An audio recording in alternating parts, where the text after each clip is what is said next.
좋아요. 나무로 지은 집과 동굴 중 어느 것이 더 나을까요? 열쇠 꾸러미 아니면 가스 절단기 중에서는요? 노트북 아니면 계산기? 선택이 분명해 보여도 속단하지 마세요, 여러분. 여러 가지를 고려해보세요. 저택 대 오두막.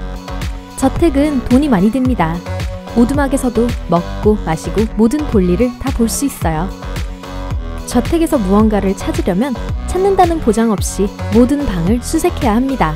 오두막에서는 모든 것이 하나의 작은 공간에 있어요. 그런 점에서 저택을 청소하려면 전체 연대의 서비스 인력이 필요합니다. 오두막은 빗자루와 오븐 정도만 있으면 됩니다. 저택 벽에 도구를 걸어 놓으면 분위기가 망쳐질 거예요. 오두막에서는 오히려 분위기를 살려줍니다. 노트북 대 계산기. 계산기의 숫자가 헬로를 쓰기는 쉬워요. 그냥 거꾸로 뒤집으면 됩니다. 노트북은 심심하게도 이런 단순한 즐거움을 주지는 않을 거예요. 노트북의 계산 능력은 수천 배 더 높을 수 있지만 계산을 하려면 우선 노트북을 켜고 기다리다가 계산기 앱을 열어야 합니다. 계산기를 사용하면 즉시 손바닥 안에서 모든 계산을 해낼 수 있어요. 노트북은 무겁고 가지고 다니려면 휴대용 가방이 필요합니다. 계산기는 대부분의 주머니에 들어가죠. 계산대 직원이 거스름돈을 덜 준 것으로 의심될 경우 주머니에서 계산기를 꺼내 현장에서 계산을 확인해 볼 수 있어요. 의심스러운 눈초리로 계산대 직원을 쳐다보는 것도 잊지 마세요. 가방에서 노트북을 꺼내면 줄 서서 기다리는 손님들의 불만이 터져나올 거예요. 손전등 대 횃불. 손전등은 실용적인 목적으로만 사용해요. 횃불로는 올림픽 성화봉송자 혹은 심지어 인류에게 불을 전해주는 프로메테우스가 된 척을 할 수도 있어요.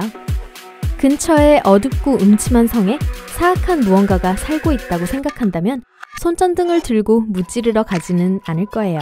심각해 보이지 않아요. 횃불로 파티의 분위기를 즉각적으로 업시킬 수 있어요.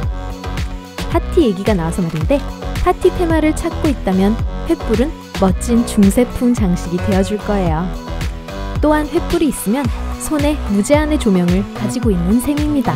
뭔가에 불을 붙이기만 하면 되죠. 소름 끼치는 효과를 내기 위해서 얼굴 아래에서 조명을 비추려면 손전등이 훨씬 쉽고 안전합니다. 하지만 이 묘기를 횃불로 하면 주위의 모든 사람들의 간담이 서늘해질 거예요. 스포츠카 대 소방차. 스포츠카를 타면 모두 여러분에게 집중할 거예요. 소방차는 시각뿐만 아니라 청각도 장악할 수 있어요. 스포츠카는 원하는 곳이라면 어디든지 빠르게 갈 수 있습니다. 하지만 다른 차들이 길을 열어줄까요? 아니죠. 소방차는 할 수 있어요.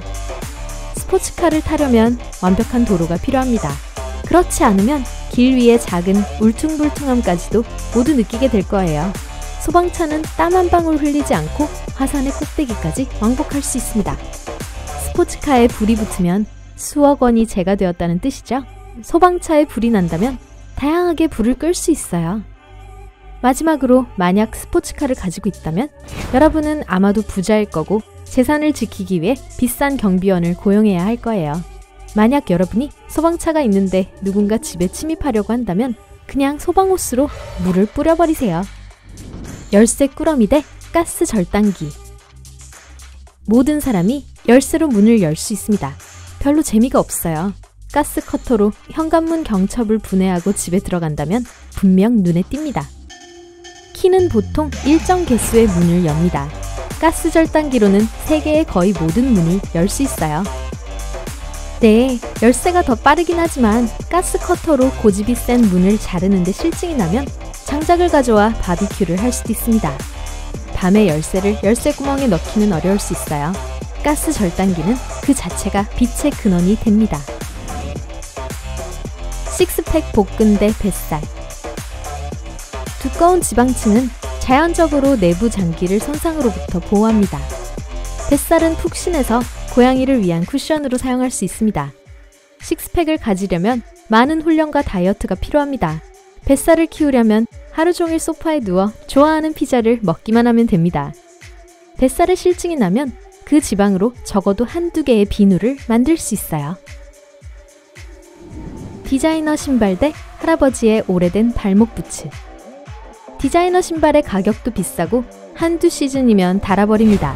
할아버지의 부츠는 공짜에다가 60년이 지나도 새 것처럼 좋습니다. 심한 비를 맞은 후 디자이너 신발은 심각하게 망가질 수도 있어요. 할아버지의 부츠는 눈보라를 지나고 나서 사막을 횡단하고 아마존 강을 건너는 여행을 한 후에도 광만 내주면 됩니다. 디자이너 신발로 고위층 행사에 간다고 해도 아무도 감탄하지 않을 거예요.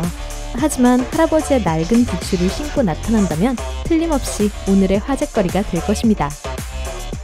디자이너 신발은 신기에 불편할 수 있으며 발이 익숙해지는데 시간이 필요합니다. 반면에 할아버지 부츠만큼 발이 편한 건 없어요. 아, 발에 딱 맞는 부드러운 신발 밑창.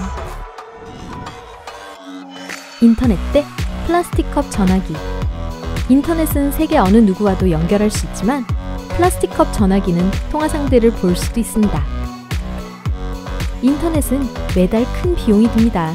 플라스틱 컵 전화기는 한평생 컵 가격밖에 안 듭니다. 플라스틱 컵 전화기는 인터넷 공급자가 연결을 끊을 수 없어요. 그래도 가위를 든 엄마를 조심하세요. 음질은 연결의 안정성에 영향을 받지 않습니다. 줄은 항상 믿을 수 있어요. 집 대 동굴. 날씨가 집을 낡게 만들 수 있고 수리하는 데 돈이 많이 듭니다. 동굴은 날씨의 영향을 받지 않습니다.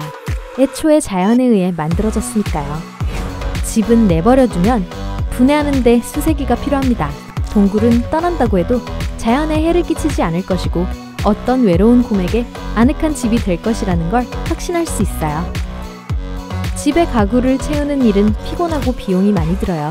동굴은 이보다 더 쉬울 수가 없죠. 크고 둥근 바위는 대문, 크고 평평한 바위는 침대, 나무 판자 두어 개는 탁자가 됩니다. 숲속의 집에서 살더라도 여러분은 여전히 자연에서 떨어져 있습니다. 동굴에서 살면 침대 위에서 자연과 함께 깨어날 가능성이 커집니다.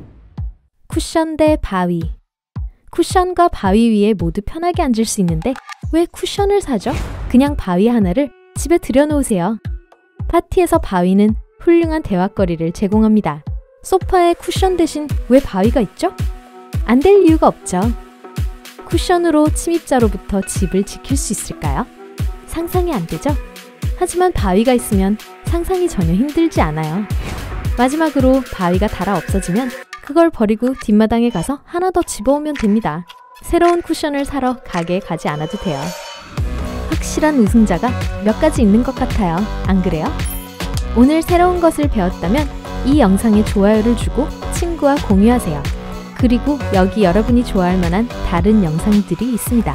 왼쪽이나 오른쪽을 클릭하고 삶의 밝은 면에 머무르세요.